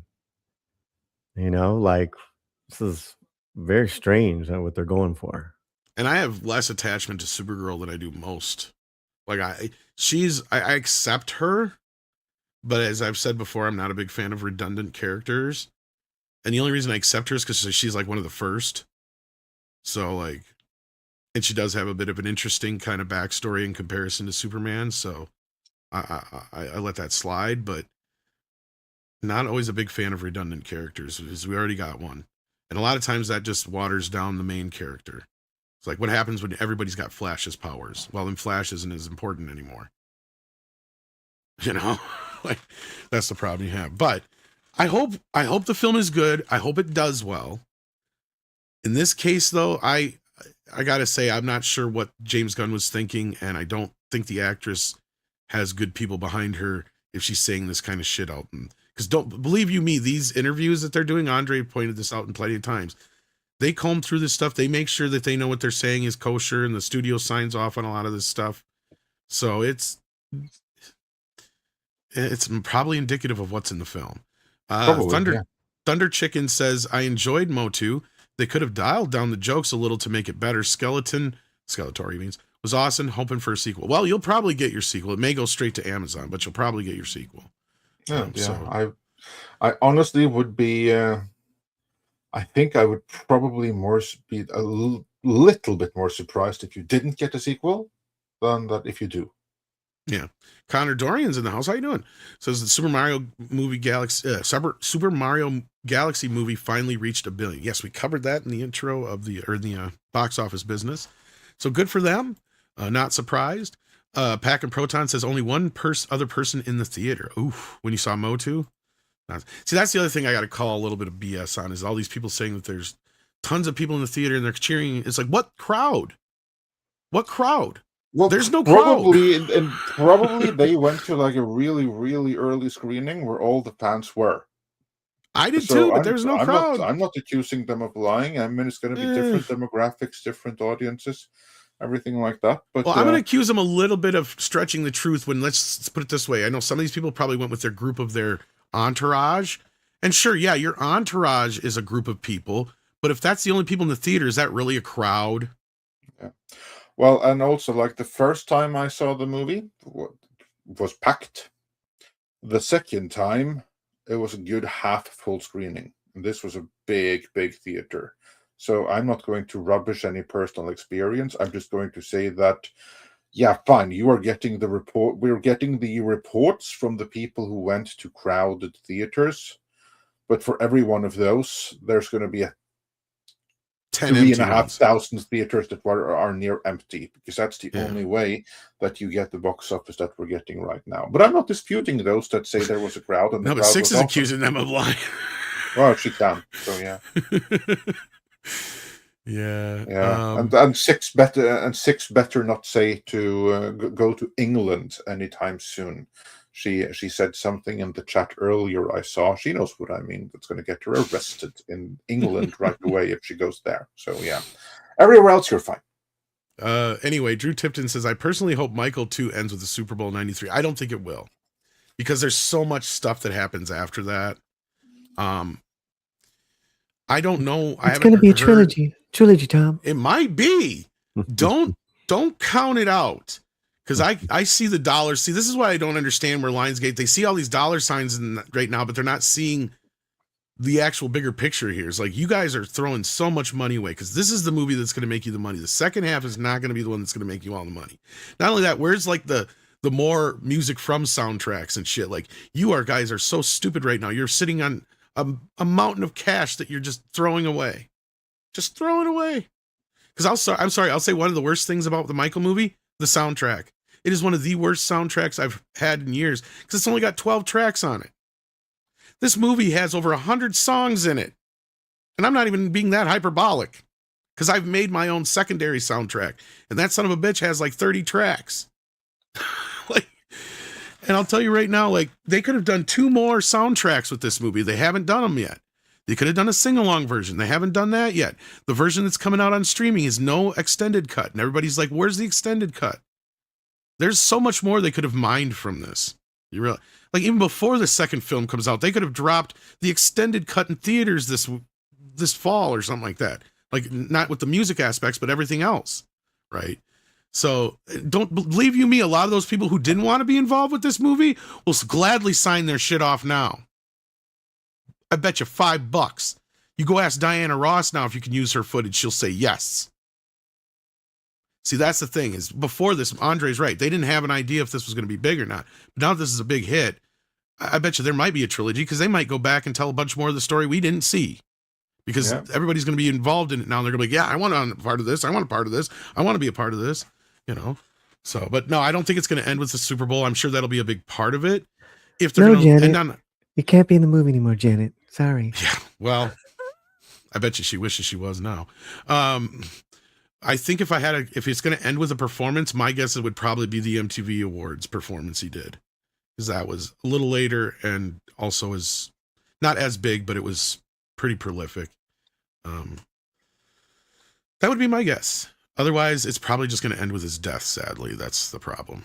But Valentine Puppy says, Michael and Rockwell, somebody's watching me. Well, it's a good song. Too bad Rockwell wasn't very talented. Valentine Puppy says, sent Tom my 30-minute review on MOTU on X. Like it. I haven't got a chance to check it out myself yet. Valentine Puppy, I've been so knee-deep in editing videos, and I've got...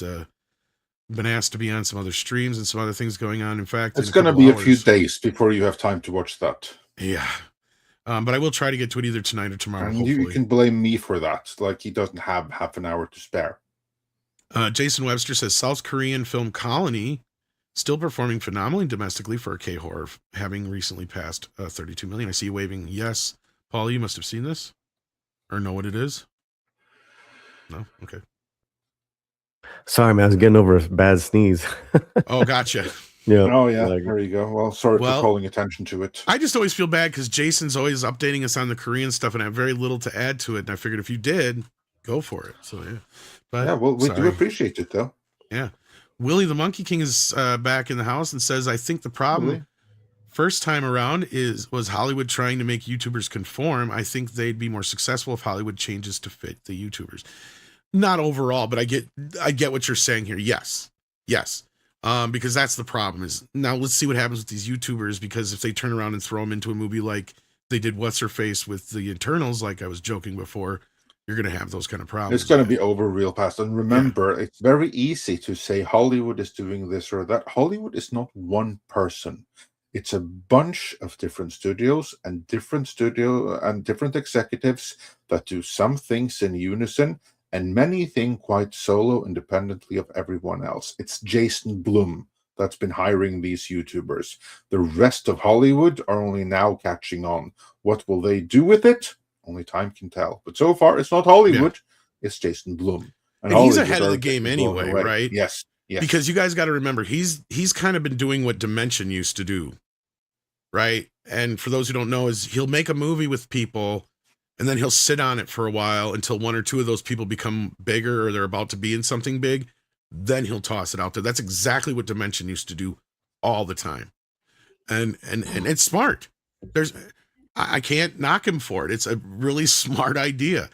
I mean, and a lot of these horror movies, they have a pretty good shelf life to where it doesn't really, as long as they're not too meta or too of the moment of the time, they can sit there for 2-3 years and you can release it anytime and nobody cares.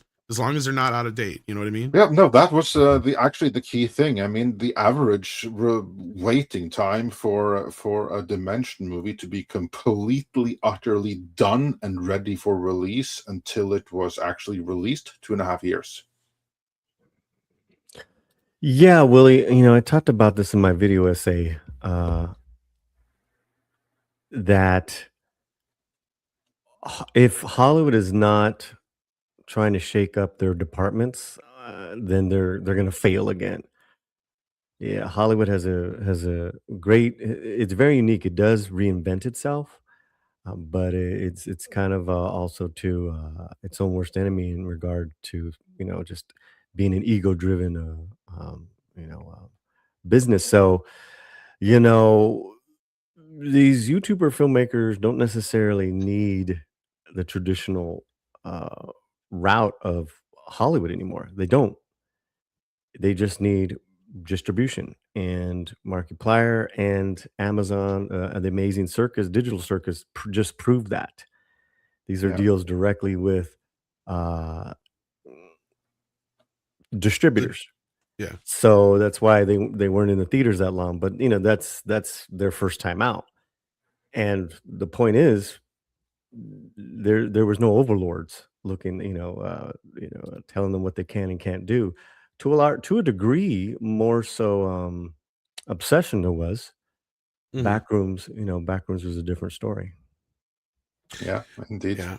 Then we got and then DCV the DCV Titan says, for $5 Canadian, comedy is like food under communism. Not everyone gets it. This is the truth. This is the case. That's also. I think Paul would have appreciated this. Yeah, we'll have to send it to him. And Dada Miwo says for $2, Tom, email young people are scared, thus movies. People are scared of emails? Huh? I think they're Tom email, young people are scared. Oh, he must have sent me an email. He must have sent you an email. Okay, that's what I'm thinking he's trying to say. Okay, let me check it out here. And, we'll update on that later. Soul Nightmare says for $5, Crypto was shot in the throat. He's actually fine, and Supergirl uses him as an excuse to go after Krem, so Ruthia doesn't become bitter and hateful. And if that's not the case, this is one particular dog. I don't think it's worth doing too much over, but hey, that's me. And Jason Webster says for $2 Australian, MOTU box office theme, another one bites the dust. Oof, yeah, that hurts, but that is how it is. Hypergiver 2 says for $2, just need End of Oak Street to be good. Is that the Michael Jackson song or something? No, I believe that is the J.J. Abrams produced. Oh, okay. Film, if I'm not mistaken. Let me look it up. Oh, well, I'm not seeing anything in my. Meanwhile, Soul Nightmare says for $2. By the way, Supergirl's social embargo might go up this week. But then it's a matter of who has seen it and how primed are those to like the movie. That's the matter right there. And I'm not finding any emails, so maybe try to get a hold of me on X. That's usually the best way to get a hold of me. And Six says for $5, I haven't heard any Michael Jackson sound effects today. And then there's I'm your so sorry. No, she has a request there. I know, I'm working on it. Yeah. There you go. Because I can't do that. And then I had it buried in all my other stuff. And then Captain Palsy says for $5, everyone makes fun of Michael. The voice he spoke with was not his real voice. His vocal coach said to use it. Well, he did it also for other reasons. Before. Yeah, he did it for other reasons. I mean, it's close to his real voice, but his real voice is probably more similar to mine. And I've heard audio of him talking. But it also, he was a very cunning person. He did that also just to trick people in a sense of everybody thought he was stupid. And everybody thought he was timid and everybody thought these other things. But a lot of times he was just observing. And he would talk in that way because he would notice that people would open up to him more and trust him more for that reason. And then that's usually how he would find things out, because he would generally get screwed over so often because of how trusting he was. And then that was kind of his defense mechanism in a way. He would just kind of act like, aloof, but really he knew what was going on, if that makes sense. No, it also was vocally because it would help because he wouldn't be projecting his voice so much. But yeah, so there's that too. But no, other times it was mostly it's just the way he decided he wanted to talk. It was because he was just fucking with people. He was kind of always on, like Andy Kaufman, just fucking with everybody all the time. Indeed. He would call people up with weird voices and stuff too. We have to get out of here. Speaking of, I have one more super chat. Pilgrim Media says for $2, the Queen is coming to Disney World. I mean, Queens. Oh Lord. Yeah. Pride Month at Disney World, huh? Yeah. Do we have anything on the Green Machine? I do not see anything over here. No. Meanwhile, Paulie, what you got going on? Yeah, like I was saying, I have my video essay up on indie horror films taking over. It's on the homepage. It's doing really well. Come and check it out, and I'll announce my live streams. I got all kinds of guests, so I'm just putting them all in order for this week. Have a good day, everybody. Essays. Very cool. Some essays. Be sure to check essays. Also, hey, I wrote an essay. Check out the other guests. Check out Cultured Casino. Yeah. Check out Bleeding Fool. and all your other favorite YouTubers. Do check them out. Check out their channels. Check out our channel, because Lord knows this platform ain't sending out notifications the way you'd think it was supposed to. That just doesn't happen. Also, check back later for our epic MOTU post-mortem and breakdown of the movie. That's going to be a real hoot once Tom is finished editing it. And I believe this is going to be hard. It's a big video. I was like, I tried to keep it brief. I was like, shit, this is going to be and this is something I don't mind saying like out loud. This is just the only reason it's becoming so hard is because I don't have access to the movie. Yeah. Because you get like to break down the movie. You get so specific. It's like it's going to be tough to show this stuff without having the movie to show. So you guys are going to have to be really nice to me when you see the video, because I think I'm going to have to do some shortcuts. Yeah, to do them so we get this thing out. So yeah. But yeah, so that hopefully will be out this afternoon or evening, whatever, if things go well. But if thank things you, Paul, go well. for being here, There's some external things there as well. So that's, and Culture and everybody for being here. We appreciate it. Check out their channels. Let's see, what else? Was there anything else we got to plug? I double check and make sure we got all. And there's no Rumble rants, but thank you everybody over on the Rumble side for watching. I've noticed our audience is starting to grow over there a little bit, so thank you for that, guys. We appreciate that. And Andre, anything else? Yeah. Great crowd this morning. Thanks, everybody. Smash the like on your way out, please. Yes, please do. Please do. And with that, we're going to bring on the koalas in the Koalas in the rain, koalas in the rain, no fucks given. Koala, koalas in the rain, koalas in the rain, no fucks given.